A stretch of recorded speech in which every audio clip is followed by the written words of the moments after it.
So is it good if I start then? Yeah. So my name is Johann. I started this health journey more than a decade ago in my late teens. Had a lot of health problems, a lot of childhood trauma, religious family, all sorts of stuff.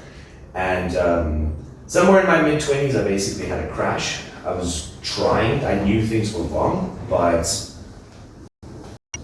I didn't succeed. It's a combination of things, but I didn't know enough to fix a derailed train, basically. And I didn't know I had an autoimmune disease, which then rapidly progressed and got more serious until about a year and a half before the whole COVID thing, 2017, I was basically bedridden and couldn't function anymore.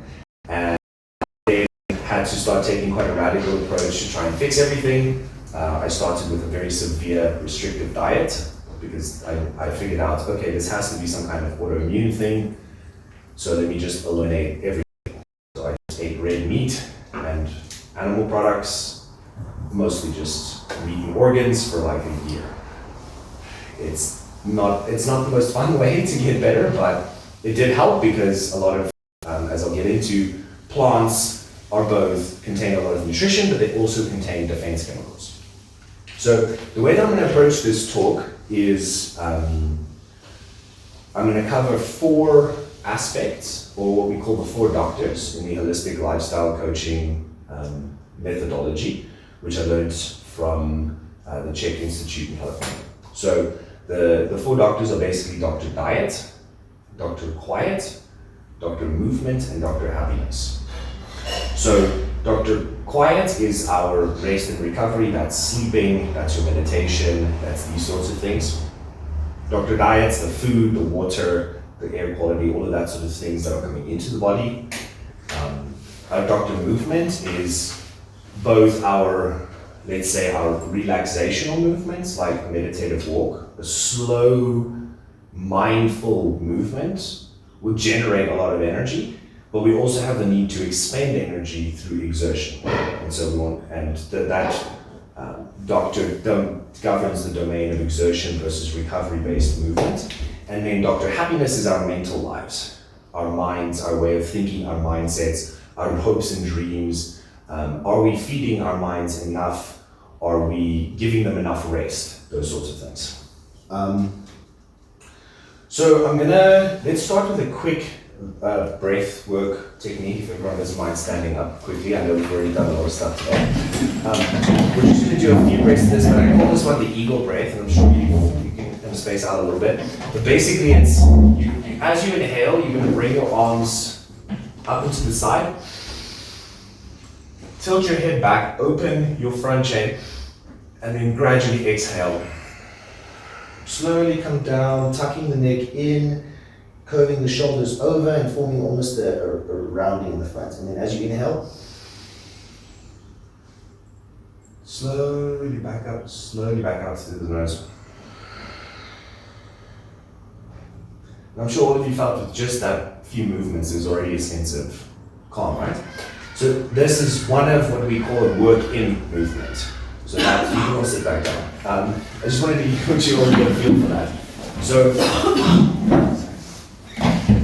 what I used to recovery was these work-in movements. So, and I'll talk a little bit about how to apply them, but by understanding that movement can both expend energy and calories, but it can also generate ATP and restore and regenerate us through movement.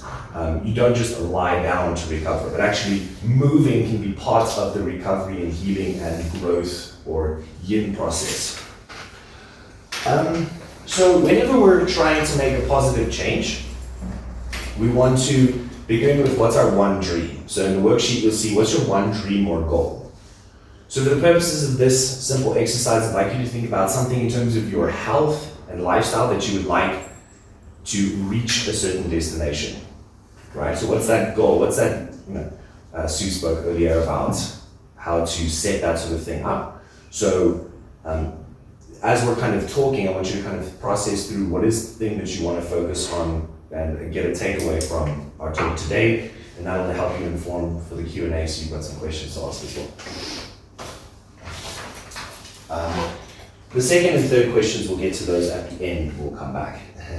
The first question, just write something in terms of like, and when we write something in terms of I am healthy, or I have high energy, or something in the present continuous sense about where you would like to be. So things like I will be healthy are a lot less helpful than I am healthy, because you're postponing it into the future. It's not here, it's not now. So write it as if it's your new reality. If that makes sense. And it can be something very simple. It could be just I am healthy, and just focus on that one thing, and then as we go through the talk, we'll kind of, I'll expand on that. Okay, so as we kind of clarify, okay, I want to move towards a better state of health, a better state of mental performance, I want to recover my energy. We always have to balance a yin and a yang force. We always have an exertion and we have a recovery.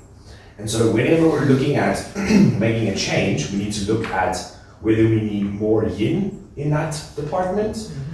For some people, they're just overworked in a certain aspect, so maybe mentally the person is fatigued. So for Dr. Happiness, what that person needs to fix that quadrant of their life, they need more, let's say, mental relaxation. So maybe you need to sit for a few minutes on the weekend and read a book that you really enjoy. That still feeds the mind, but gives the mind an opportunity to relax.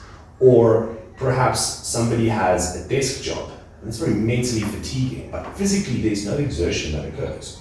So the body now actually needs yang energy in terms of movement. There needs to be a point in the day where your heart rate goes up, there's energy is being turned over, there's a stimulation of our movement system.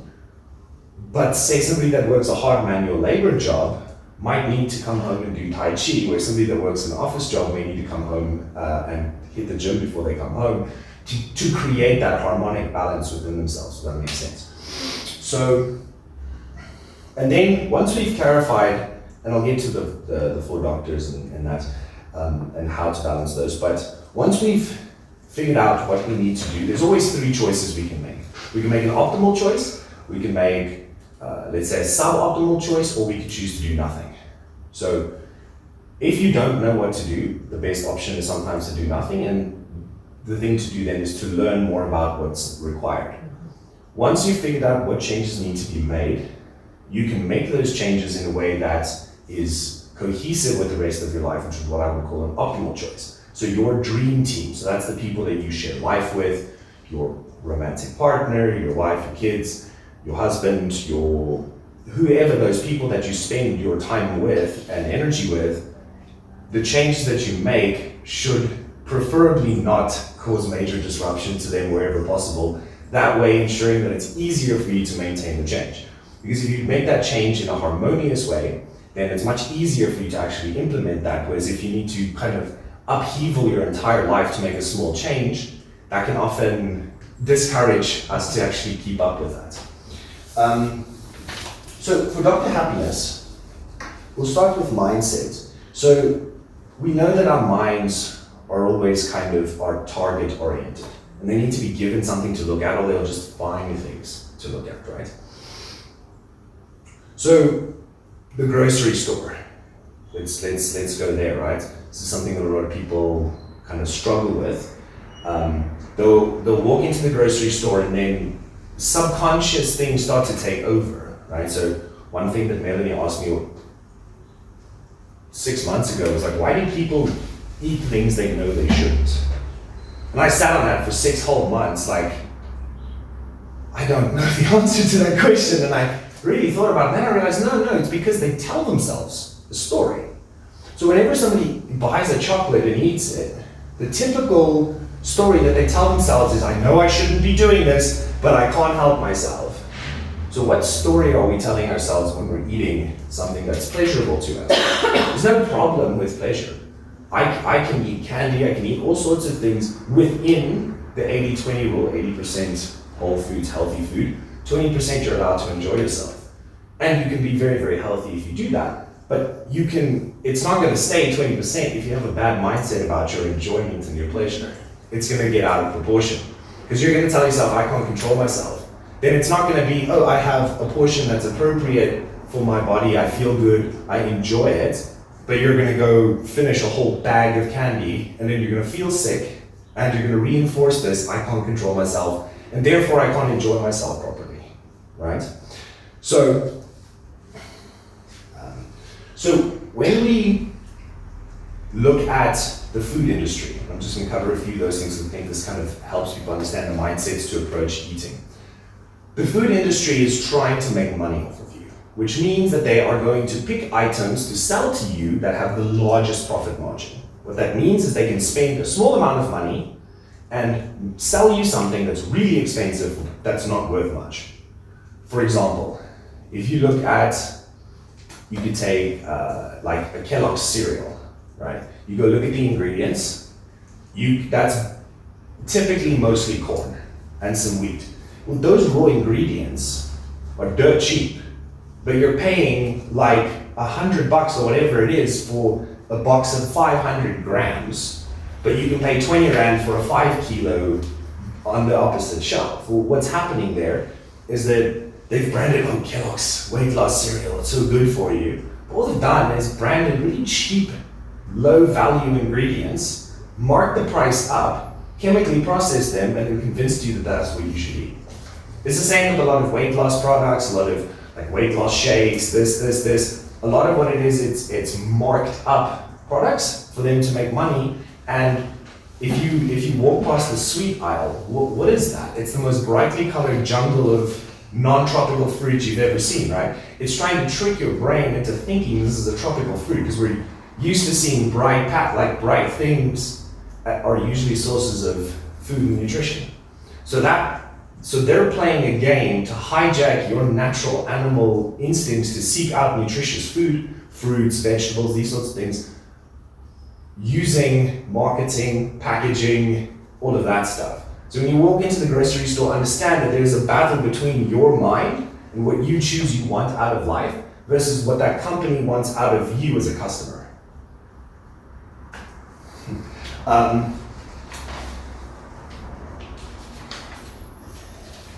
So when it comes to our grocery shoppings and our mindsets around food, I like to go for the foods that have the lowest profit margins.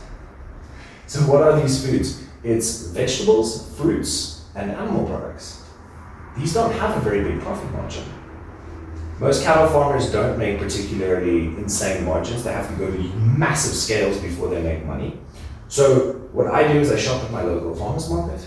I buy grass-fed meat that's no hormones, no antibiotics, and it's an old animal, no young slaughtered animals. Why? Because I actually care. I actually care about the quality of the food. I care about how the animals are treated. I care about the impact that my financial choices have on the market. If I go to Pick and Pay, as opposed to directly buying from a farmer, I'm paying a middleman instead of supporting the person that's actually producing the food. If a lot of people will say, well, we shouldn't eat meat because of factory farming. We shouldn't eat animal products because of factory farming. Well, then don't support factory farming. There's lots of alternatives. There's lots of people that are raising free-range chickens. There's lots of people that do free-range beef. These are all options. I've got a phone number if you need a meat supplier. So actually, I think at the end of the talk, I'll just give the number out so everyone can copy it down. But we can make these better choices, support somebody that supports the animal living out its full lifetime and then being slaughtered, not being subjected to, the feedlots, not being subjected to the transport to the feedlots. Because typically when cows are raised until they're like 3-4 months old, then they're stuck on a trailer with a bunch of other cows, stressed to high hell because they don't know what's going on. Cows also need to eat about 16 or 18 hours a day, so they're starved the whole trip to the feedlot. It's an extremely traumatic experience. So I don't want to support that, but at the same time, and my main message here is listen to your body, I can't survive without animal protein. I've tried. Listening to my body means I have to eat a considerable amount of animal protein to stay healthy and vibrant and have energy and function. So I'm choosing to get what my body requires, but I'm choosing to do it in the most ethical possible way to support a more ethical way of doing things. So I don't think it's about do or don't. I think it's about choose the most ethical path along the journey that you're on. So I like to encourage trying to find local farmers, try to find local producers, trying to get it directly from the people, and then try to support people that want to do it the right way. So let's talk about mindsets around, let's say, cheat meals or cheat foods, or let's say pleasure foods, right? So there's a difference between what I would like to call cheating, which is the way that most people's mindsets are around foods that they know that they probably shouldn't spend most of their diet eating, and around self-pleasuring, right? So, for example, for me, I'm quite intolerant to most forms of dairy, so cows, goats, etc. So for me to eat a cheesecake as my treat is going to make me feel terrible for like a week or two. Is that really a pleasurable thing? Like maybe for the 5 minutes that I'm eating the cheesecake, but then for the next week I'm suffering. So am I really adding more pleasure and joy to my life, or am I actually just adding more suffering? Whereas for me, I can eat a whole bag, a small bag of Haribo candy, which has no effect on me. I'll digest it completely fine because it contains no artificial colorants because it's all derived from plants. And it will have no noticeable harmful effects on me. So I can then enjoy something that's a treat that makes me feel like I'm being treated, I'm enjoying myself without any consequences the rest of the week, right? So again, it's not about choosing, it's not about do's and don'ts, so it's not about abstinence, but it's really about in which ways can we enjoy ourselves that actually lead to more positive results as we move along in our lives.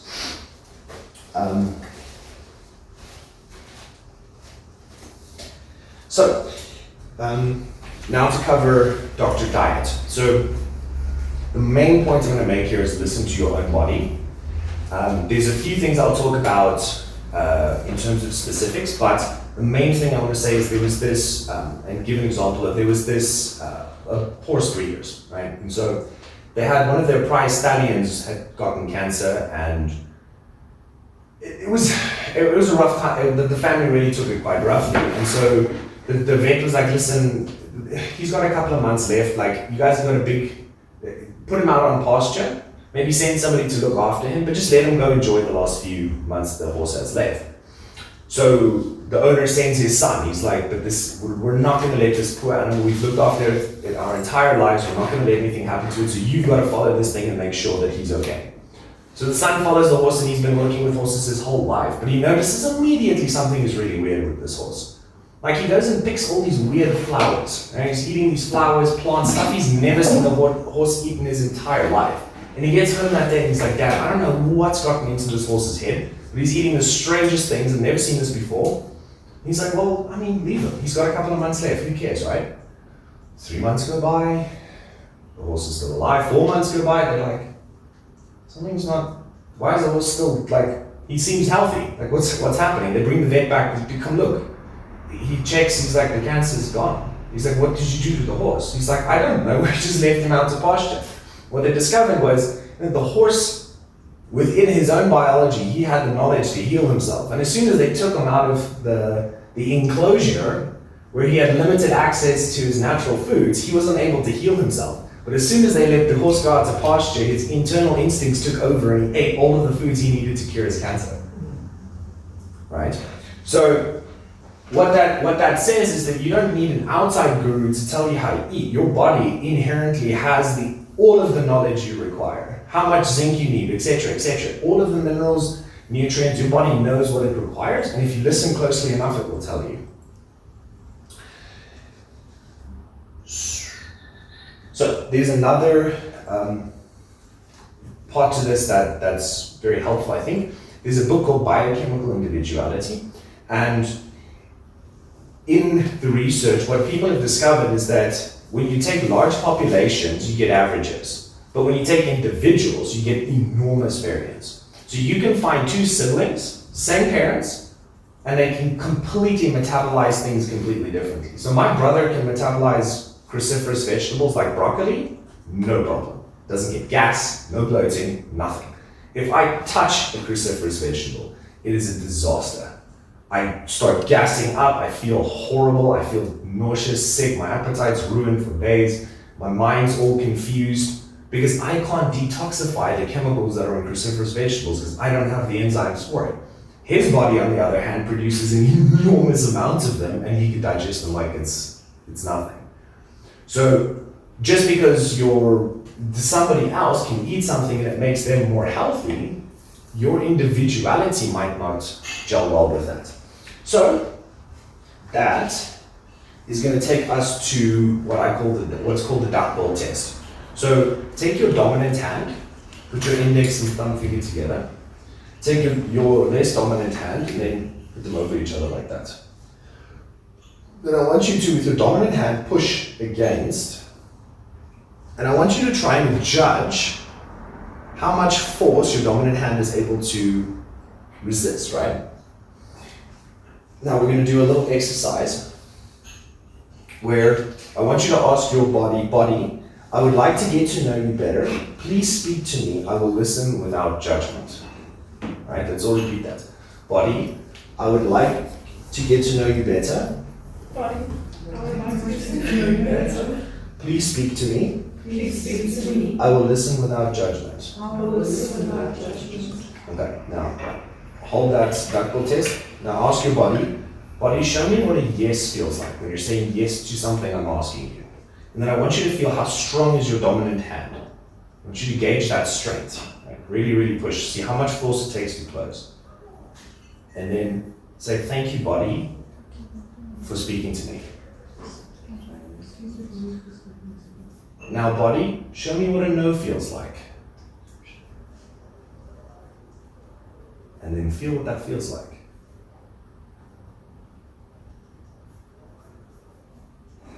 And then, body, thank you for speaking. Okay, so can anyone tell an immediate difference between the yes or no? This can take a few practices. Sometimes you'll feel the difference right away, sometimes not. In terms of how strong your dominant hand is. I thought the no was more neutral. Nothing seemed to move. And then with the yes, what did that feel like? I could feel the pressure. So you were saying your dominant hand was stronger with a yes and it was weaker with a no. Yeah. Not even weaker. Or just it was normal. It was normal neutral. with a no, but with a yes it was like an extra little bit of strength. So that is the norm. Usually when the body is saying yes, there's like a strong yes, and usually when it's a no, there's this aversion feeling, right? If you practice that a couple of times, you'll actually get really, really good at this. It can get to the level where you can close your eyes, ask your body what to eat, and it will just appear in front of you. But that takes years of practice. That's where I'm at now, where it's like I can eat a meal, feel unwell, close my eyes and go, body, what did I eat that offended you? The ingredient will pop right into my mind like that. But this, you start with that yes or no, and then you start to listen. And then you start to notice these feelings that your body is speaking. Because most of us become so disconnected from our own innate potential, what our own bodies are capable of doing, that we don't notice that it's speaking on a 24/7 basis. But we've just switched that because we don't know what to do with that information. We haven't really sat with that. No one's taught us to use that information. Okay. So one more thing. Right, yes. So the one thing I did want to talk about in terms of the plant defense chemicals. So when we look at nature, plants don't have horns, they don't have a way to defend themselves. They don't have claws, they can't defend themselves the way animals can from predation. So what do? They do what plants do best, which is make chemicals. And plants make poison to keep you off them. So we'll see something like a silkworm eats a mulberry tree. You put that on a different tree, what happens to the silkworm? It dies. Why? Because the silkworm can digest those specific poisons that are specifically in that mulberry leaf, and it's got all the enzymatic capacities to do that, but if it goes to a different leaf, it doesn't know how to do that. It doesn't have the chemical tricks to beat the plant at the game. And so there's an evolutionary arms race between animals and plants versus I don't want to be eaten versus I need nutrition. And so biological, movable creatures that can move learned how to build up a resistance to poison, whereas plants that can't move learned how to become more poisonous. So some plants, and that's where that biochemical individuality thing comes in, because your ability to break down plant compounds will depend entirely upon your unique genetic makeup and your unique life experiences. Does that make sense? Mm-hmm. Okay. So you'll see in that little list I gave you, you'll see lowest to highest toxicity. I'll give it to you later. Sorry. So I'll pass it around later, but you'll see lowest toxicity, medium toxicity, and high toxicity. This is just for if you run into trouble. Okay. So if you run into trouble, you start with the high toxicity, so seeds, nuts, grains, legumes. Why the seeds of plants? Because that's their reproductive organ, that's their baby. The seed is the plant's baby, therefore it defends it the most aggressively. So if you're having some kind of distress, your body is not liking what you're eating, you most safely can start with the seeds and eliminate those first, just to check if that's what's triggering, right? Then in our medium, we've got vegetables, fungi, and certain grains. So white rice, sorghum, and oats tend to be the lightest. They tend to be the easiest, and the most people can digest them without too many issues.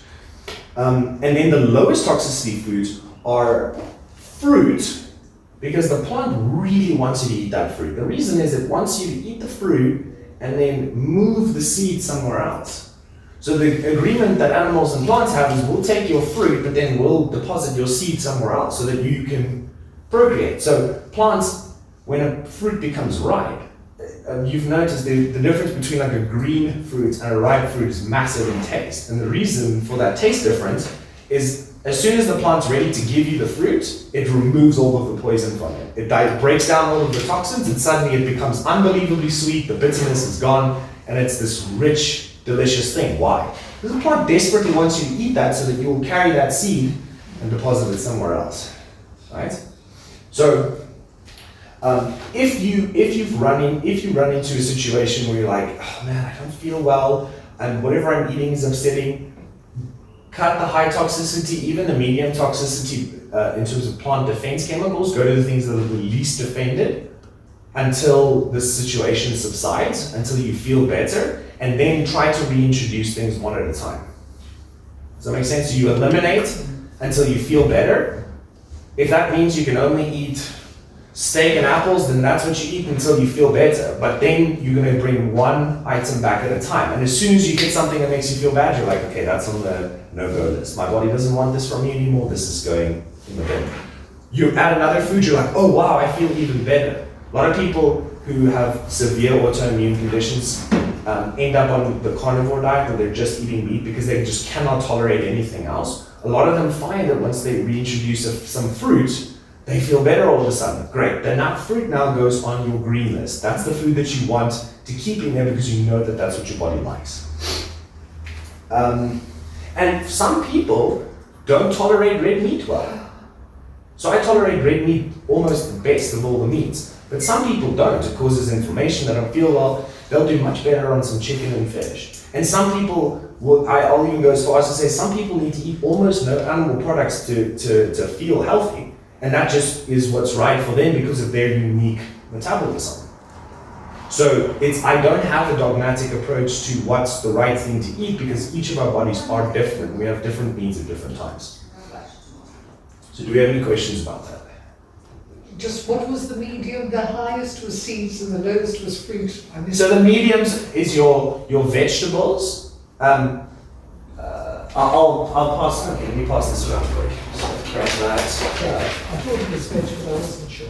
Yes. So it's like vegetables, white rice, sorghum, quinoa, oats. Like some of the much more digestible grains that have been used for a very long time. Sourdough bread is what I would consider medium. Whereas let's say a bread you buy off the shelf, I would consider that likely to cause a problem. Whereas if a well-made sourdough bread is much less likely to be have that toxic those plant defense chemicals that you are unable to process. Because the plant defense chemicals are only a problem if you can't handle them. Okay, so Are these first key? yeah. So I laminated them so they don't get dirty and they don't get messed up, and so that's a nice, useful thing. So Dr. Quiet. It's good to wake up and go to sleep at the same time. Just the basics of the sleep-wake cycle. We want a relatively consistent circadian cycle wherever possible. So for me, that means that I don't get up very early. Why? I work in the film industry. That means I have to work late nights. So for me to be a 5 a.m., wake up at 5 a.m. every day, it's going to lead to real problems when I have to work until 11 o'clock at night. Right? So you need to pick the sleep-wake cycle that's ideal for the work that you need to do, when you need to be where you need to be, and then try to stick to it. Yes, you can sleep in here and there if it's absolutely necessary, you need extra recovery. Yes, there's wiggle room, but try to keep it consistent because you'll generally just feel better, sleep better, that sort of thing. The other thing about Dr. Quiet and rest and recovery, obviously there's our meditations, other exercises, that's all been extensively covered. But we want to, okay, so there's two things. One is sleep apnea, okay, something that not a lot of people know about. If you're snoring severely in your sleep, you're waking, it sounds like you're choking in your sleep, this is a real problem. It will kill you really quickly. So if somebody's like, hey, you're snoring, that's not something to take lightly. Because sleep apnea means basically you just stop breathing while you're sleeping. So you hold your breath. 2 minutes, 3 minutes, 4 minutes. You do these long breath holds at night. What's happening while you're holding your breath? Oxygen is plummeting, CO2 is skyrocketing, you're causing a stress response, your adrenaline is rising. Typically what happens with sleep apnea is it's usually with like as you get bigger and bigger, as a person gets larger and larger, whether it's an athlete, whether it's obesity, whatever the case is, the larger the individual, generally the more likely for sleep apnea.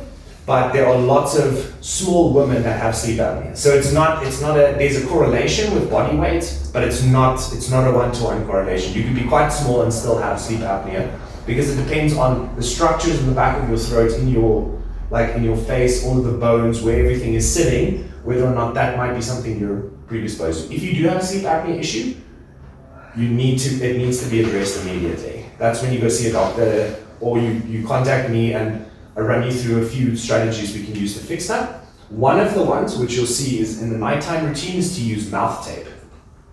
So medical tape, you tape your mouth closed at night, you spend 8 hours nasal breathing. And if you've learned anything from different yogi breathing techniques, nasal breathing is the most calming. Right? Mouth breathing is excitatory. So if you automatically switch to nasal breathing, sometimes that will kill the sleep apnea right off the bat. And for a percentage of people, that's enough. Just not having the mouth hang open will keep everything closed, stop the tongue from falling back in the throat, and keep your throat open. So I use mouth tape, and then there's no snoring issues, there's none of that. Otherwise, I do have a little bit of sleep apnea. So that's something you can use. And then when it comes to sleep, we want to pay attention to it's the little things in life that count. Is it the room dark enough? Don't want a bunch of light seeping in. Light is going to wake up the senses. We have photoreceptors in our skin. It doesn't even need to hit your eyes. If light falls on your skin, your body will detect it and begin to try to wake you up because it thinks dawn is approaching.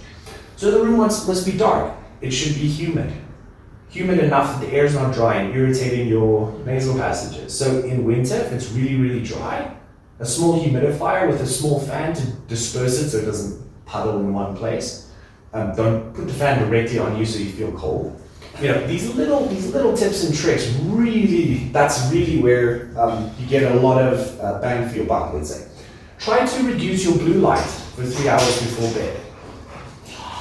So, hello. So the blue frequencies of light are the most stimulatory. So I just have to say hello to my husband. Yeah. Okay. Sorry, Johann. No, not at all. What is blue light? So blue light. So right from the cell phone, right? So the cell phones, TVs, a lot of those things. So if you have lamps and lights in it, pick these yellow, less blue, less bright white lights for the evening. If you, during the day, maybe you've got work you want to do, you want to be productive, get those bright, more blue lights, that's going to stimulate the mind, keep everything going. But when it's time to switch off, we switch to more of a campfire lighting. Oranges, yellows, those more warm tones, that signals to the brain. I don't know if you've ever sat around a fire in the dark, but you get sleepy. But that light doesn't seem to stimulate your wakefulness at all. But if you sit in front of a television, it's not the same thing. A way to solve this problem, install blue light filters on all of your devices. My computer has one, my cell phone has one. At like 7 p.m., my phone goes like brown. It loses all the blue light. And most cell phones have them built in if you just switch them on. So these little bits of technology can kind of help us to cut the blue light, cut those things. And then of course, bright light. Let's keep the lights low. Start to dim things down. Bring yourself into that calm, restful recovery state. Land yourself nicely. You see you're already feeling it. That's good. Try to eat your last meal about 3 hours before bed, so that you're not going to bed hungry. Because if you do it like 5-6 hours before bed, you're going to go to bed hungry, and that makes it harder to fall asleep. But you're not going to bed on a full stomach where you're still digesting, producing a lot of body heat and struggling to fall asleep. So 3 hours is the sweet spot. I mean, sometimes it's an hour for me before I go to sleep. I eat and then I go straight to sleep because the amount of food and meals I have to eat. But keeping that in mind will often really boost your digestion, your overall recovery and health.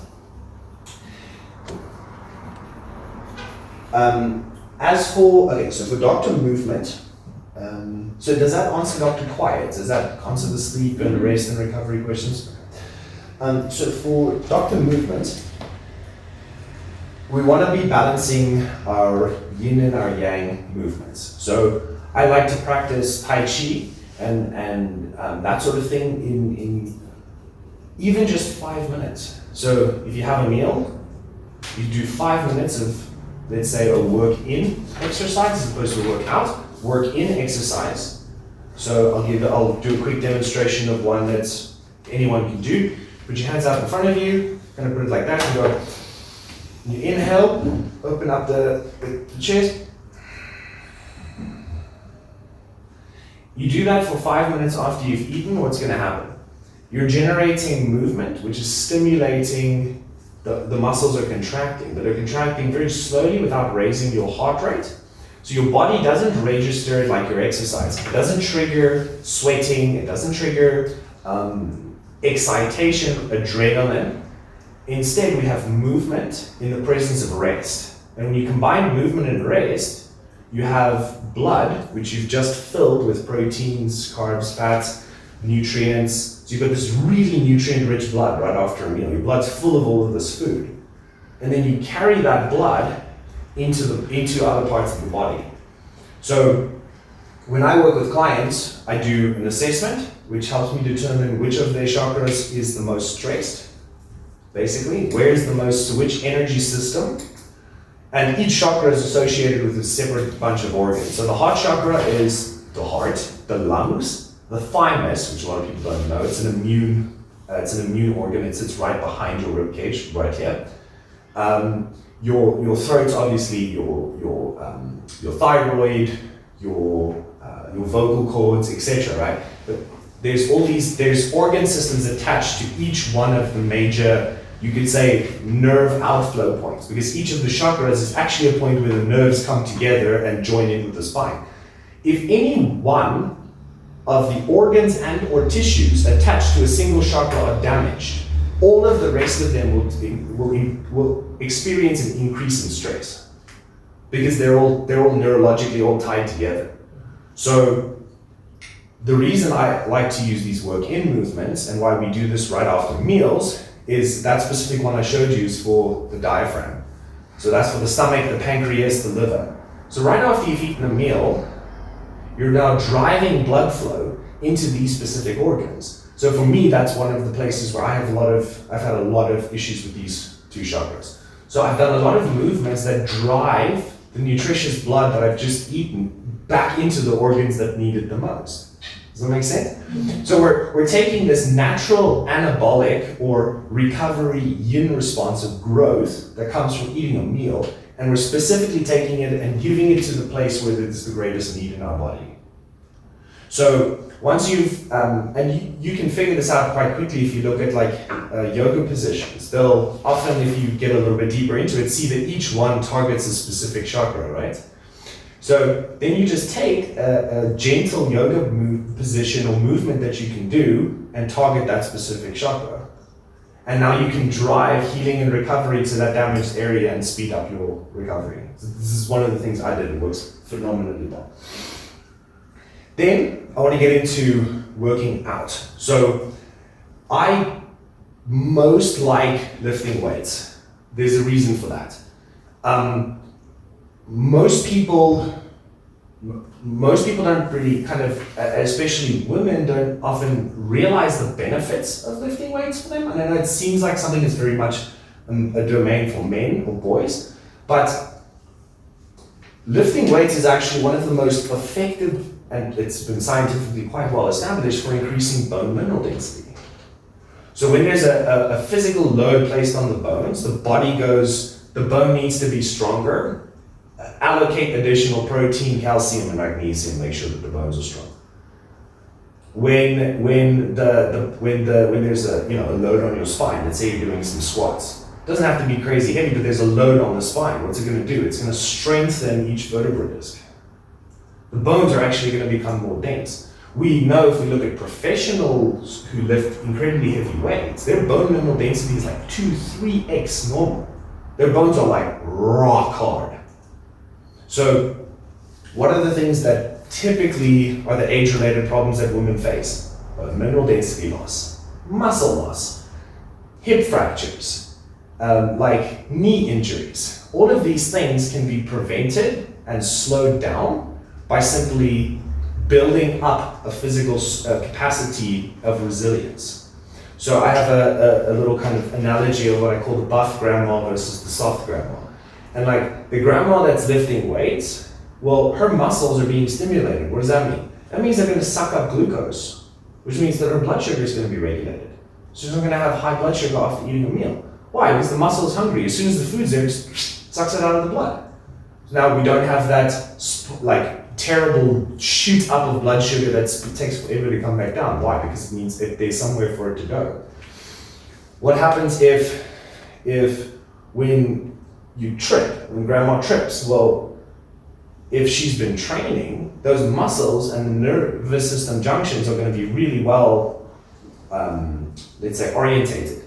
And the fast twitch muscle fibers, the ones that allow us to move quickly, those are going to be maintained, which are the ones that you lose as you get older. The ability to explosively move is the most difficult thing as we age. Lifting weights directly improves this. So that means that you're more likely to get your foot out in front of you before you land on your face, right? And even if that grandma does say fall, but she's been lifting for a couple of years, her bone mineral density is 20-30% higher than anyone else, so that bump doesn't break the bone. Whereas if that bone has not had any reason to become stronger, because biology basically is just it's a response to the environment. So if the environment tells my body your bones need to be really hard and strong, then that's what my bones will do. And it will maintain those strong bones because it goes, oh, but I gotta have these bones because I gotta squat my body weight. I gotta have my body weight on a bar on top of me, so I've gotta have enough bone mineral density to do that. So those resources are then allocated and those changes happen. So I know it's like a weird thing to be talking about lifting weights, but really this is as little as two or three sessions a week of 45 minutes will make a huge difference in terms of your longevity, your ability to weather injury, physical injuries, even recovery from injury. Like if you injure something but you've been active, the recovery is much shorter, and usually let's say, God forbid, you do break a hip at some point in your life, if you've got like an extra 10 kilos of muscle mass, well, that little bit of movement, like everybody loses a significant amount of muscle mass if they're bedridden. So if you're bedridden, you're going to start losing muscle mass. Now, let's say it takes you a week before you can get back on your feet. For some people, that's so much muscle mass loss, they can't get back up on their feet. They're stuck in a wheelchair. You've seen it happens. There'll be an old person, they can walk, and then they get injured and they never walk again. They're in a wheelchair, and then it's a couple of years. And because they were so close, they were so close to falling over the edge that slight little push was enough. Whereas if that person had maintained a significant amount of muscle mass, that's for them, that extra 5-10 kilos of muscle, well, that bed raise, yeah, okay, you're going to lose 5 kilos, but you still got an extra 5. That's going to allow you to get back up on your feet and build back. Does that make sense? So and then the other thing about the reason why I specifically like lifting weights is because the load can be specified to your needs. So it's not like CrossFit is cool, but like generally they put the same weight on all the bars, right? And like everyone walking into that class is not at the same place in their lives.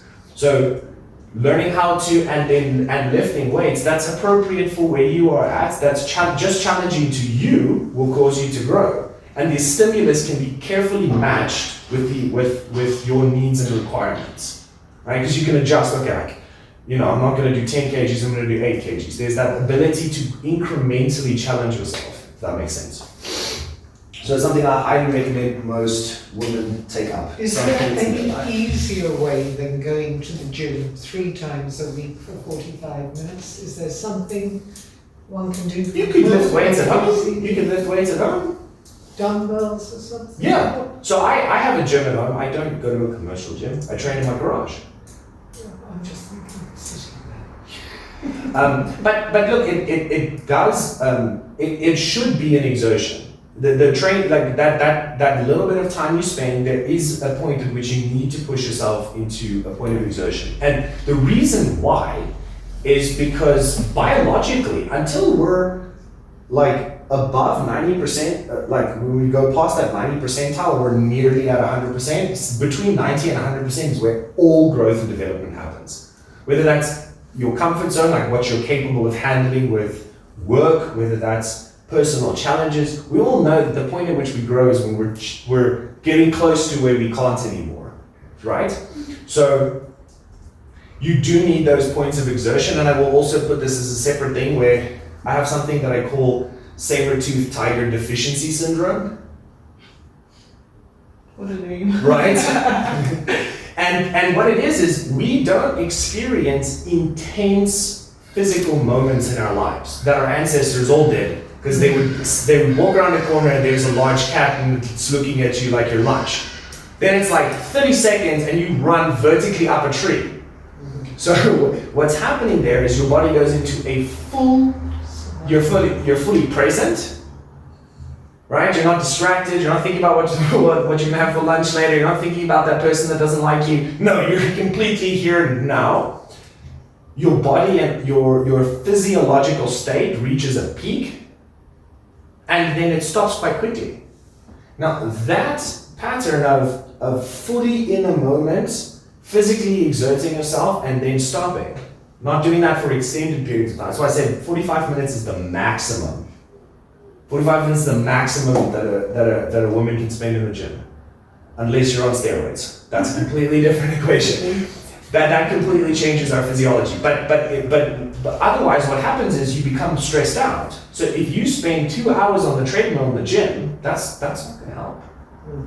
It's going to drive your stress hormones up. Your cortisol is going to go up. You're going to start tearing through muscle tissue. You're going to start causing all sorts of physiological changes that are not good. So you want to keep that exertion to a 30 to 45 minute window maximum. So you want to have a short peak, and then you want to rest and recover and eat as quickly as possible afterwards. And go right back into a yin state. So you go into an intense amount of yang for a short space of time, and then you rest and recover. And 2 or 3 times per week of that is awesome. And that can be done with like kettlebells, it can be done with dumbbells, things like that at home to a degree, as long as you've got enough weight to actually, so that you're challenging yourself. You're not just, you don't feel it, right? What's that going to help? We all know that doesn't help, right? So that's what I have to say about that. Any questions? Breathe. Can we breathe? And then, okay, so before I get to the micro routines, there's one more thing I'm going to say about health. And it's something that's not well understood that much, but it's becoming more popular. I'm seeing videos on TikTok and all these places popping up, but this is parasites. Okay. A lot of people don't realize they have bugs. They have worms, they have microbes, amoebas, etc. The problem with these fuckers, okay, is that what they do is they mess with your biochemistry.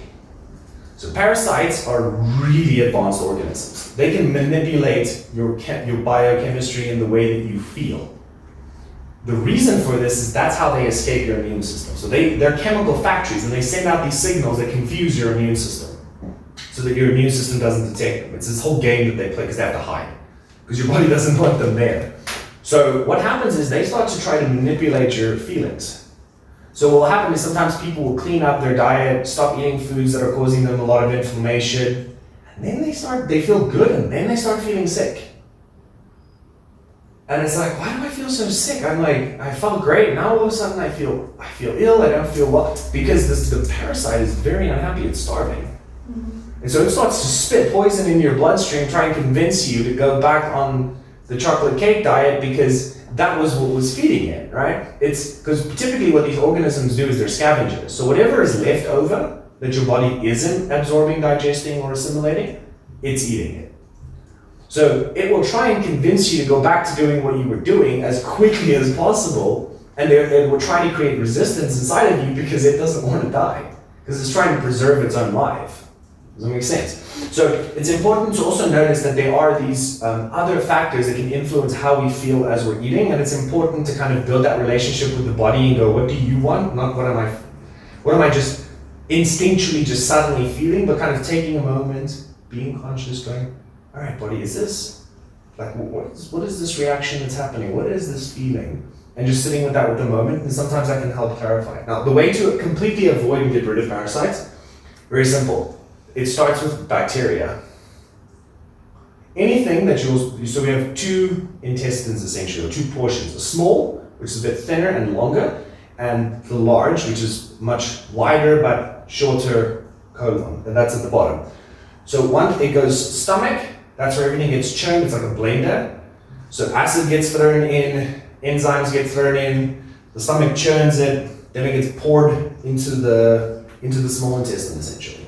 Now small intestine is meant to absorb everything that is nutrients, so your carbohydrates, your fats, your proteins. By the time it gets to your colon, it should basically just be fiber and like waste products, like dead cells and stuff from your stomach and from your small intestine. It basically should just be purely waste material. There should be nothing of nutritious value there. Reason being is that the small intestine has no bacteria. It's not supposed to. If it does, that's called SIBO, I think. So small intestine bacterial overgrowth. So, but the colon is colonized with bacteria, because it's right at the exit. So bacteria get in and we have microbes in our colon.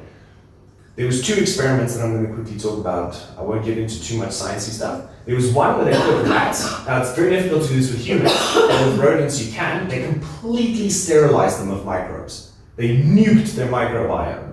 And then they fed them as much foods as the rats could eat, and the rats could not get fat. They ate twice their daily calorie allowance, what normally would cause a rat, like was the normal calories for a rat, and they didn't put on any additional weight. The reason being was what happened to those rats is as they ate more and more food, their metabolism got faster and faster. And any food that wasn't absorbed in the small intestine went into the colon and out. However, we can't replicate that because we live in the real world. So you want to make sure that whatever you're eating is not fermenting in your colon and feeding the bacteria. Because those bacteria, I'll give a simple example. People say, do the resistant starch. Cook a potato, cool it down, heat it up, cool it down again, then it's resistant starch, it's better for weight loss. You're absorbing like half of that starch. Who's going to eat the other half? Your gut microbiome. What are they going to do? They're going to multiply really, really quickly. Like every 20 minutes, they're going to double in number. That's an insane rate. So within like 3 or 4 hours, you've got like 1 billion times more bacteria than what you had before. Problem with this is as those bacteria turn over, they die. Some of them die. They break apart. Inside the cell wall of a bacteria is something called lipopolysaccharide or endotoxin. So bacteria, basically, the cell wall of a bacteria contains something that our bodies perceives as a toxin, given that bacteria tend to kill us when they get inside of our bloodstream and things like that. So our bodies perceive the cell lining of the bacteria as an inflammatory toxin. when you have them multiplying and dumping all of this cellular material into your colon, your colon lining is going to register that there's all this endotoxin. And what it's going to do is think you have an infection. And it's going to open the floodgate, and the immune system, about half of your immune system sits in your gut, right behind the wall of your colon, waiting for an infection. And as soon as it gets that signal, oh, there's too many bacteria, there's an infection, the gate's open, the immune system rushes out. Problem is, as long as that stuff's there, the gate stays open. And that's a two-way street. So now you have that endotoxin lipopolysaccharide entering your bloodstream. What happens? Your inflammation goes up. That inflammation blocks your metabolism, and now the food that you're eating isn't being burnt. So what does the body have to do with it? It has to store it. Fat. And it's going to store its fat. It's the only way it can store it. Because you can only store so many carbohydrates before your body has to store it as something else. Fat's the next best option, right? So if you want to avoid parasites, fungal infections, all of the whole 9 things, you keep your colon really happy, you keep the microbes to a minimum. Easiest thing is raw carrots. 1 raw carrot per day. Grated is ideal because you've already fragmented it. It has an incredible benefit in that it drags out a lot of bacteria, so you're clearing them, you're not absorbing the bacteria. Other thing it does is it also has an anti-replication. It slows down their replication. It puts the brakes on their metabolism. So a raw carrot per day grated with some vinegar, apple cider vinegar on there. You kind of make like a carrot salad. You can chop up pineapple, makes a delicious addition to your dinner. That one cocktail, carrots, pineapples, vinegar, acidity to help the stomach digest, making sure you're breaking everything down so it's easy to absorb. The pineapple is also helping with that, a lot of enzymes to digest the proteins and things like that. You get this nice digestion, you've got something that's going to carry the food through so things don't get left behind or stuck, and you're also going to have this control of the gut microbiome. So try the raw carrot salad. If you do it every day for a week, almost everyone I've ever suggested this to goes, whoa, dude, what was that? Like, what just happened to me? people have quite a remarkable response to that. Okay, so when we look at this, so we've decided what our goal is in terms of what we want to improve, right? We've got the yin and yang at play. So that's a section where you can write in where you maybe need a bit more yin or a bit more yang in a part of your life on the worksheet. What is my optimal choice is basically going to be your game plan, right? That you can take some time to fill out. You don't have to do that now. But what I want you to fill out definitely is the Dr. Quiet, Dr. Diet, Dr. Happiness, and Dr. Movement. So just write down one thing that you want to do from now on or implement that will assist with Dr. Quiet. So maybe that's, I'm going to spend a minimum of 5 minutes a day meditating before bed. That's it. That you've just added something more than what you were doing, going to get you closer to your goal.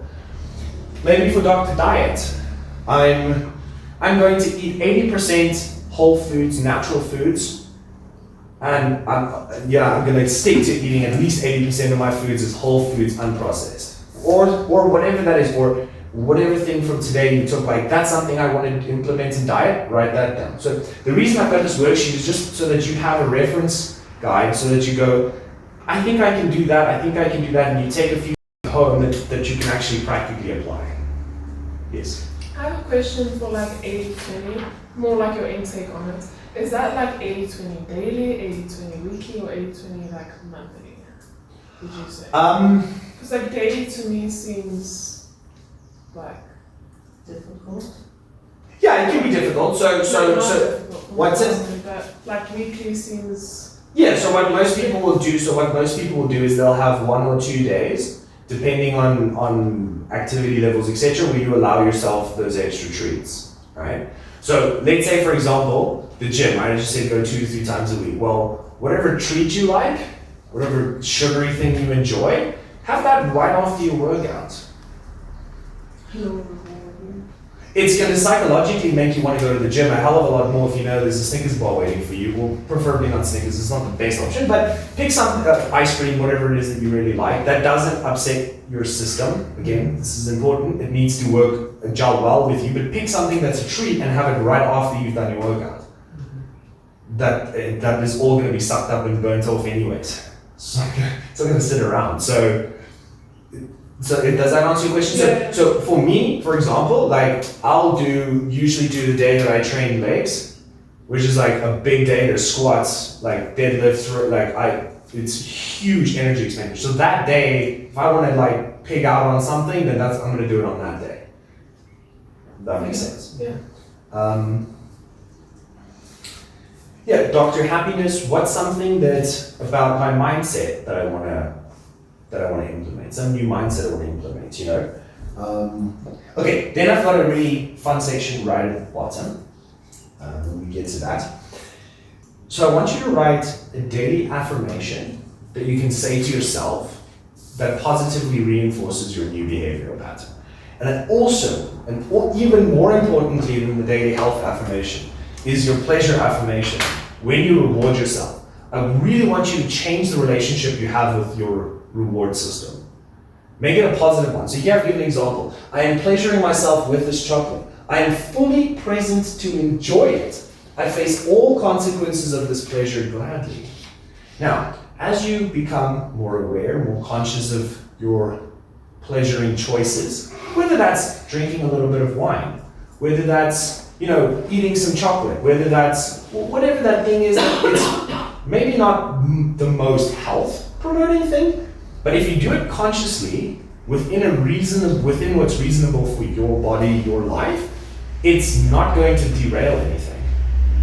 So I want, because I've been really thinking about how to kind of change it. I think the best way is you have an affirmation and you tell yourself every time you're going to do something you enjoy, don't go, I can't control myself, I can't help it. Like, it's not going to help you reinforcing the negative mindsets, right? Rather go, I am going to choose, I choose to consciously enjoy this snack and deeply appreciate the satisfaction and pleasure that it gives me. That could be one. You could spin it however it makes sense for you, but change your mindset about enjoyment. Change it to a positive thing.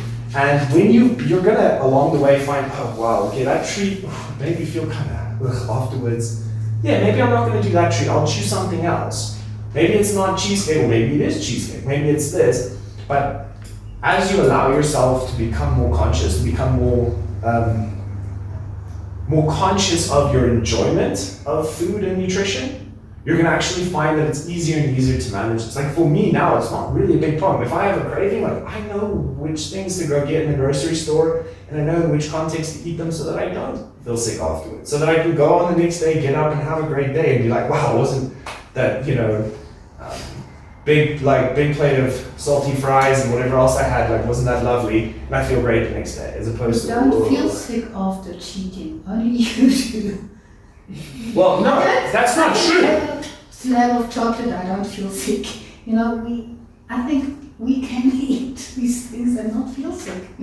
I completely disagree with you. Well, That's what not do been you my experience think, at all. That's not my experience at all. Anyone that pays close attention, actually paying attention to how you feel, you won't feel well after certain types of foods. I feel tired after like sweets Mm-hmm. and sugar. Yeah. So it's a lot of people will notice. If you're paying close enough attention, I'm just saying, and then if you practice it enough, you're gonna notice. There are side effects to eating things that your body doesn't like. Again, if your body's okay with chocolate, dairy, etc., whatever's in that bar of chocolate, and it doesn't affect you, great. Then you can enjoy it safely, like cool. But there will be things that you're not going to be able to enjoy as much, and so why pick them? That's my opinion. I also don't think it's an immediate effect. No, it's not It always. can be like You wake up the next sleep day. differently, or But you even wake up differently. If your body could process like the chocolates, but sugar surely in general, if your body can process it, and you don't get side effects, but sugar still does damage Like regardless, chemically. even if they. I don't subscribe to that, and I'm going to name the other research study. This is the last one I'll mention. So they took a cohort of diabetic obese individuals that couldn't manage, were not managing very well, and they put them on straight white rice and white table sugar. That's it. Now, the doctor who did this, little controversial, he wasn't very nice about it, because when you do feeding studies, you typically do them in what you call a metabolic ward. In other words, you get like booked into a hospital or into like and everyone's sleeping in beds and they take your blood and they monitor everything you're eating. This doctor wasn't very nice about encouraging people and forcing them to eat their carbs, which is all that he basically allowed them to do. The weird thing was, almost instantly, their blood no longer indicated that they were diabetic, within hours. The reason being is, typically what ends up, our bodies actually prefer sugar as an energy source. And typically what happens in the diabetic situation is that fat in the blood is very high as well as sugar. And that's a problem because your metabolic machinery can burn one or the other, not both. And if you have both present at the same time, you have a big problem. Because then the two systems are inhibiting each other and your metabolic machinery grinds to a halt. So what to do, in other words, now I'm not saying go eat table sugar. I'm not trying to encourage that. The reason being is that table sugar typically doesn't have any nutrients. So you still need zinc, magnesium, selenium, calcium, potassium, phosphorus. You need all of these elements. You need vitamin C. Table sugar doesn't have vitamin C, but a piece of fruit does. So if you eat fruits or fruit juice or something that comes from a whole food source, there's even studies that show that fruit juice heals your arteries, the lining of the endothelial cells in your vasculature. Fruit juice will actually help heal that. And the way in which it does this partially is through insulin. Everyone, insulin is bad or whatever, it's associated with diabetes, whatever. No. Insulin is a basic hormone. If you have no insulin, you'll die immediately. That's why type 1 diabetics have to use insulin. What insulin does is insulin, first of all, clears the fat out of your blood by pushing it into storage, okay? But then it opens up room for your mitochondria to start running on sugar, which is what they primarily want to do. The only cells in your body that prefer fat for energy are muscle cells when they are resting. This comes back to why I encourage lifting weights. You lift weights, your basal muscle metabolism goes up, which means while you're resting, you are burning fat. However, all the other cells in your body prefer to burn sugar as their primary energy source. So we want to be keeping those cells at a very high rate of metabolism. Think about a train. The faster the train is going, the more fuel it's burning, and even if you cool off the engine, the train's going to hold its momentum. So when it comes to, let's say, the issue of body fat loss, how do we achieve that? We rev up the metabolism by dropping in fat intake, raising our carbohydrate intake so we have the right amount of energy. We're not eating extra, but we're just eating enough energy, but with a moderately small amount of fat and a good amount of whole food carbohydrates with a few sugars sprinkled in if you enjoy a sugary snack here and there within the measure. That's going to lead to an upregulation in the mitochondria. You're going to get more energy production. And then as that heat builds, you might find out, I'm getting hungrier, and suddenly your body needs more and more food. And you eat up, and the carbohydrates go up, up, up. Then once your metabolism is really nice and hot, what's happening in the background is you're burning fat. The muscles in the background are burning the fat. And then gradually over time, it will actually take care of that. Here's the other thing with burning body fat. There are two types of toxins. There's water-soluble, which you just basically, if you drink enough water, you pee the water-soluble toxins out, so you're fine. The fat-soluble toxins, no. The liver has to break them down and do something to them to get them to be water-soluble so you can clear them through your kidneys. That's how your body has to deal with all toxins. If the liver is overloaded, it's going to stop doing that. So it's not a fat-soluble example? Pesticides. Glyphosate is actually a really good example. So glyphosate that's used in South Africa and the United States and nowhere else in the world is completely illegal in Europe and everywhere else. For some reason it's called Roundup. No. Yeah, Roundup, everyone knows what Roundup is? Yeah, dreadful stuff, right? Cancer, etc., etc. Glyphosate, Roundup, it's fat soluble. Where's it going to sit? Then when you try and burn that, what's going to happen? You poison yourself. So step one to getting healthy is not to try to lose any weight or change anything significantly. It's to get your liver clean. And that will happen if you're eating whole foods that your body likes. Like I said, you're listening to your body. How does the food make me feel? Oh, I feel good after I eat this meal. Well, that means your liver is also going to benefit from that. If you feel energetic afterwards, that means your liver's happy. The happier the liver is, the more energy it has. It starts to go, don't we have some toxins stored in that old storehouse? Get that, let's go clean that out now. So what we'll see often is after 4 or 5 months of somebody maintaining their body weight, but improving the quality of the food, improving their body, like essentially improving the choices in terms of what my body likes versus what it doesn't. You stick to that list, all of a sudden it's like, I'm starting to lose weight. Like, I feel like I almost can't eat enough to maintain my body weight. At that point, it's like, all right, well then let the fat come off. Now your body is actually ready to start metabolizing all those toxins. Does that make sense? So because our bodies, look, like your body doesn't want, you can't allow the toxicity in your bloodstream to get too high at any point, because then you're just going to keel over. So your liver is going to block fat metabolism as long as it doesn't have the capacity to clear the toxins that are like dissolved in the fat. One of the defense mechanisms that happens when people are exposed to mold will do this unbelievably well. If you've got mold all over your house, you'll gain weight like this. Because your body picks up those toxins and goes, whoa, and immediately tries to stick it in storage. Especially if you don't have any spare capacity to metabolize. So that's why I like to encourage mostly whole foods instead of things in cans, processed foods. Why? They're adding things in there that you have to detoxify.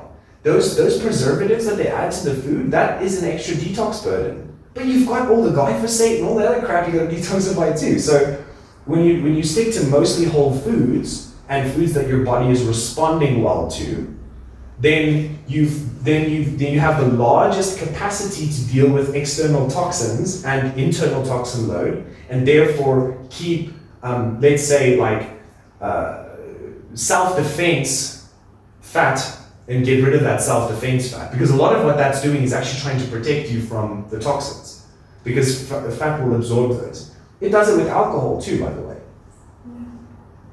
Like, the higher your body fat percentage, the more alcohol it takes to get drunk. Because the alcohol gets pushed into the fat cells and gets dissolved in there, and then only later comes out. It's a defense mechanism. So, a lot of times, like people who even like people who work in factories where they're exposed to a lot of chemicals, they'll very often have a super, super difficult time losing weight. Even when calories are being accounted for, everything, it's like, man, it doesn't make sense, I can't lose weight. They go to the doctor's like, oh, your metabolism is just too slow. It's like, no, because your liver's panicking, it's gonna burn fat. It doesn't want to do that, it's terrified of that because of all the toxins that are stored in it. So every time you eat less food, the liver takes the heat and turns it down. It keeps turning it down every time because it's like, if I burn that fat, we're gonna die. Does it make sense? Yeah. So when you start losing weight in the diet, you often get headaches. Yeah. Is that because the toxins are freed when the fat melts? So that can be the toxins being released from storage. It can also be due to protein burning. So if the carbohydrates are really low, your body needs a minimum of 150 grams of carbohydrates per day, bare minimum. You cannot go lower than that. Give an example for 150 grams of carbohydrates. So 150 grams of carbohydrates would be, so that would be exactly 1 whole cup of white rice. So measuring a dry cup of white rice, that'd be 150 grams of carbohydrates. It's a lot. Yeah, that makes a huge amount of rice once you cook it. Yeah, it's quite a bit. In bread and potatoes. In potatoes, it would be equivalent to. It's a lot of potatoes. It's like 100. It's like a kilo of potatoes. Wow. But then you Because potatoes are not that starchy. But then you could have 2 slices of bread every day and rice for lunch and a potato for dinner. Yeah, that's fine. So you can just Google like how much, you can Google the Just for nutrition a rough ingredients. idea. Yeah, but for I'm curious. so you're looking at 50 grams per meal, which would equate to about 75 grams of rice dry. Which is 3/4 of a cup, or like just less than half a cup. Feeds a family of 4. So that would be like, I think bread, it depends on the make, but bread's anything from like 15 carbs a slice to like 30, depending on how much sugar it is. So I guess you don't really support like a keto kind of diet, but I've I done wanted to those. ask your like opinion on fasting, like for women specifically though. Yeah. Okay, so I'll address keto first. Keto can sometimes be helpful in a transitionary period, but what almost everybody experiences on keto that's done it in an extended period of time is they start to not feel good or function good at all. Their sex hormones go down, your testosterone and estrogen, which are the hormones that actually keep you youthful, they start to crash, your thyroid hormones start to come down, your stress hormones start to go up. And the reason being is that your body needs to keep making glucose. Like I said, it needs that 50 grams. So that means that it's gonna find it somewhere. Well, what are you leaving? You've got fat and protein. Fat's super hard to turn into carbohydrates. Again, it's a very long chemical pathway. So what's it gonna do? It's gonna take your protein, it's gonna put it in a blender and shred it to make carbs. That's gonna produce ammonia, which is gonna give you the headaches. So if you're in a severe caloric deficit, you can get headaches from the ammonium and also from keto. A lot of people get like keto flu, headaches, get all these weird symptoms. This is part of the reason is that extremely high ammonium, because what they're doing with the protein that they're eating is turning it into carbs, which is just a really expensive. It's like protein's really costly, even in your budget. Like, yeah, it's very expensive to be using protein for carbs. So when it comes to fasting, I encourage doing like 3 to 5 day fasts, very intermittently, not regularly. I do not at all condone intermittent fasting, especially in women. I've seen this time and time again. Their hormones go to absolute shit. No jokes. Intermittent fasting meaning like day to day. Yeah, with intermittent fasting means that you eat within a very short window during the day. So mostly it's like, I start 6 hours eating. like I only eat for 6 hours a day. So it's like I eat from 12 until 6 p.m., right? That has disastrous effects in women. The reason being is that outside of those windows, your body's going to start producing stress hormones to get energy. Because you're not eating it, so there's no new supply, so it's going to rip energy out. So stress hormones are what do that. So 24-hour fasting once a week? No. Do a 3-day fast every. The reason being is you will fall into deep ketosis very quickly. When we look at what's happening in fasting, the first 24 hours you're clearing all the glucose, basically, and switching over to fat metabolism. And then day 2, you kind of is the final clearing of any excess glycogen that could be stored anywhere. So you completely clear or deplete all the storehouses. And on day 2, your liver starts to get cleaned. And all of day 3, you're just cleaning gunk out of the liver constantly, just flush. So the real health benefits start around the middle of day 2 through day 3. So that's why I like that 3 to 5 day fast, like every 6 months to a year, even if your health doesn't permit you to fast frequently. Because fasting is stressful. Like it is. I've done a 7-day fast. Like, wow. It's rough. Like I've done shorter fasts, so I've done a lot of them, yeah. But like with the intermittent, like it feels energetic. Like I've done intermittent fasting and stuff. Yeah, cortisol is like, cortisol you feel is great. energetic, like. Yeah. So why don't you condone it? Because the reason you feel good is because you're running on cortisol. And cortisol is yeah, I can give you a shot of it. Doesn't feel that way. No, it doesn't. But I can give you a shot of cortisol and you're gonna feel like you have energy right away. Yeah. Well, what is cortisol? The primary role of cortisol is to raise blood sugar. That is its number one job in the body. If blood sugar drops, I don't know if you've ever had where like you're doing something, your blood sugar drops and all of a sudden you're like covered in sweat. You got hypoglycemia. like if you've been, like you're really tired and hungry and then you start to feel kind of nauseous, like there's this nausea that appears and then there's a sweating that starts to happen, that's a stress response because your blood sugar is now so low that your adrenaline system is cranking it up so that your body will produce a crap ton of cortisol. That cortisol is going to go shred your muscle tissue for quick energy or tell your liver, spit out any carbohydrates you're holding because we're dying. So cortisol is the main way that your body regulates blood sugar when it's too low and there's no food coming in. So what happens is when you're intermittent fasting is cortisol goes up, it stays up. You don't just get in the morning, you have this natural bump of cortisol, and then it comes down, and then it goes up a little bit before you go to bed. That's why staying up late is kind of counterproductive because your cortisol will, that's why working at night's not great. Like people who do night shift, it's like smoking a pack of cigarettes a day because you're awake and that stress hormone rises again. But what you want is you want that burst of stress hormones in the morning to wake everything up, fire up, and then you want to be suppressing those stress hormones the rest of the day. Which means you want to try and eat as quickly as possible after waking because you don't want that bump to be too high. You want to modulate that initial energy burst. And give the adrenaline and the norepinephrine, those stress hormones, you want to give them something to burn. Because we have two sets of stress hormones. We have adrenaline, norepinephrine, which you get during exercise and things like that, for the first few minutes. And then as that duration increases, then cortisol starts to rise. So if we're eating something every 3 to 4 hours, we're not working out for super long periods of time on an empty stomach. So you have a meal, a little bit later, have some exercise, another meal. You get a little bit of stress hormones, but it's a small little bump, which will then go back down into a rest phase where you can actually recover.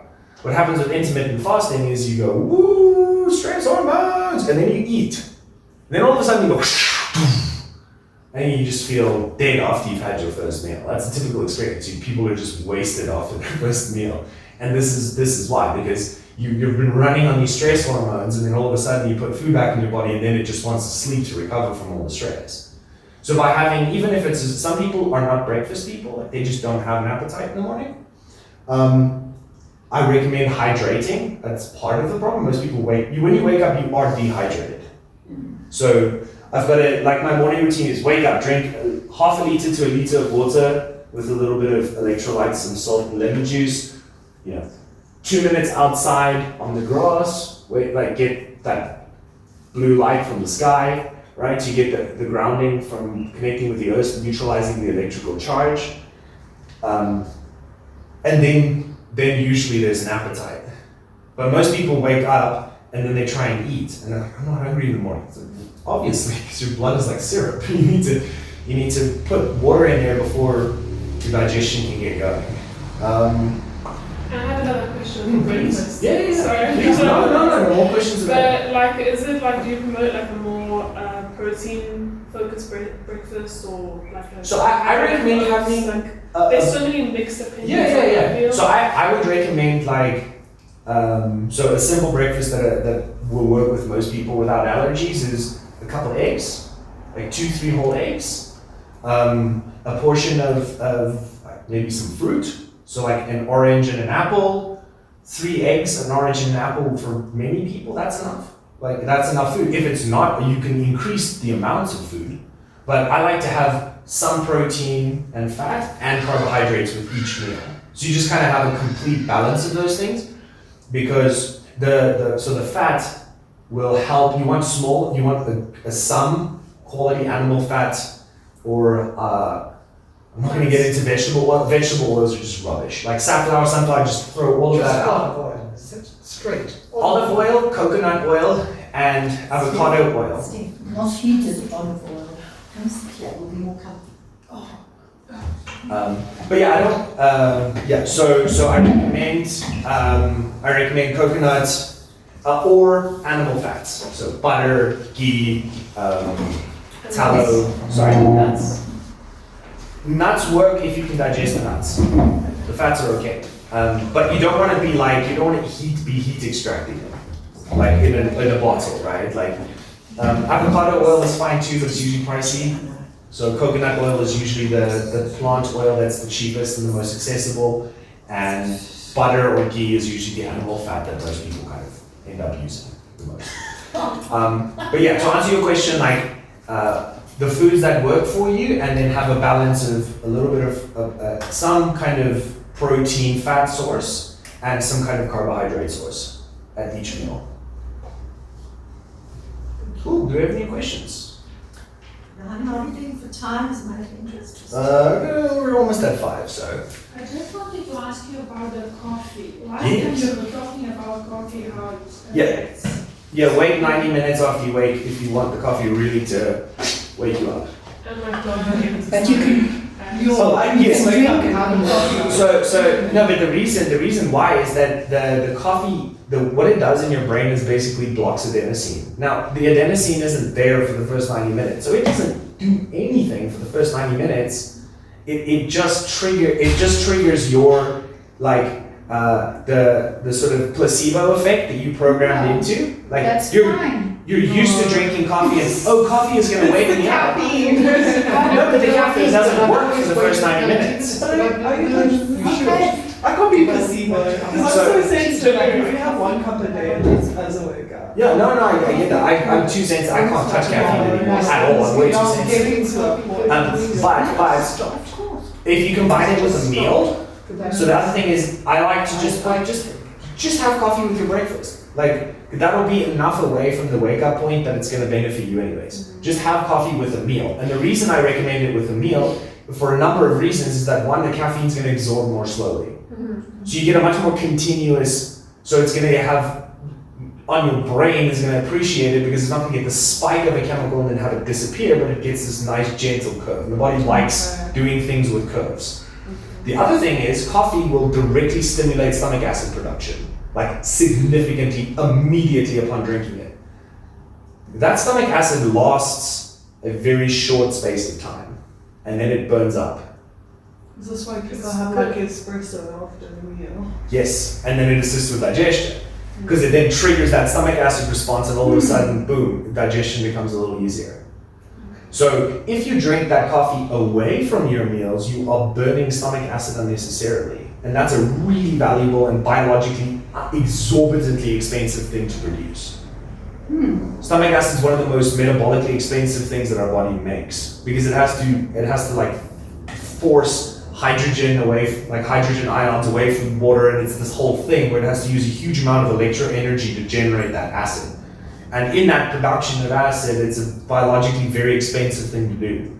So you don't want to waste that because that's going to lead to potentially to a poor digestion. You didn't know that. Do you like have a specific like time that you're not supposed to drink coffee, like by a certain time? So when it comes to brain health, there's a lot of the researchers believe 5 p.m. is the cutoff point, and the reason being is that coffee is a constrictor of blood vessels. So at night is when your brain, basically at night, your body goes into your brain and starts scrubbing out the plaque that built up during the day. If the blood vessels are restricted, it isn't able to clear the plaque as efficiently, the plaque and the waste products that build up in the brain. Because the brain is also one of the most biologically, your gut and your brain, between your gut and your brain, that's almost all your calories. It's like 70-80% of your calories is your gut and your brain. Everything else is a very minority of the calories that we consume. So during the day, your brain is building up a lot of waste material. And so at night, we want the blood vessels opening up. In other words, we can get more material moving. We can get the junk cleared out of the brain so that it's refreshed for the next day. So if you stop by 5 p.m., then you get that vasoconstriction starts to die down. The blood vessels open up. The brain can refresh itself. And then you're ready the next morning. So, And tea the same. any caffeine. Tea. Any caffeine. Yeah. Any caffeine stops at 5 p.m. No later than 5. I usually tell people try and stop at 12 in the middle of the day because caffeine has it's in your system for multiple days after you've consumed it. But yeah, the clearance time. Yeah, because the clearance, I think it's a day and a half because the half-life is 5.5 hours. So it means every 5.5 hours the amount is halving. But if you drink if you drink 4 cups of coffee, Then after 5 hours, you've got 2 cups of coffee. After 10 hours, you've got 1 cup of coffee. After 15 hours, you've got half a cup of coffee. So you understand? So it's trickling out. So we want that kind of trickle out to kind of really be most of it to start working out of our systems before we're kind of trying to wind down. Because then a lot of people struggle to wind down because of the caffeine. That's my big problem. So I become hyperactive and anxious, and I cannot sleep. So that we don't want to do that. So just switch to decaf, chamomile, drink something else, like try. Good old Weightloss. Yeah, Roybal, something that's. But do you not think that decaf is factory coffee? Either drink coffee or don't drink coffee. When you start getting into decafs, is that not all factory? I agree. I agree in an ideal world, but so many people are addicted to the taste of coffee and enjoy it so much that it's torture for them not to have it. And so I would rather encourage them, if you really love coffee, rather do decaf than caffeinated coffee, because the caffeinated is going to be worse because of that entire system that's going to be stimulated so intensely. But even with the decaf, it's going to have that stomach acid effect. So try and have it with the meal again. Or try and keep that. Because I don't know if you've noticed, but if you drink your coffee on an empty stomach, sometimes you like have a little bit of like burping, a little bit of a funny feeling in your stomach. It can happen occasionally. That's because of that acid production. But I agree with you, no doubt. Decaf is the process required to remove the caffeine is not particularly health promoting. Let's be real. But if it's going to be someone drinking caffeinated coffee, I'd rather have them do decaf so that at least at night they can rest. And hopefully over time we can kind of reduce the decaf consumption. But yeah.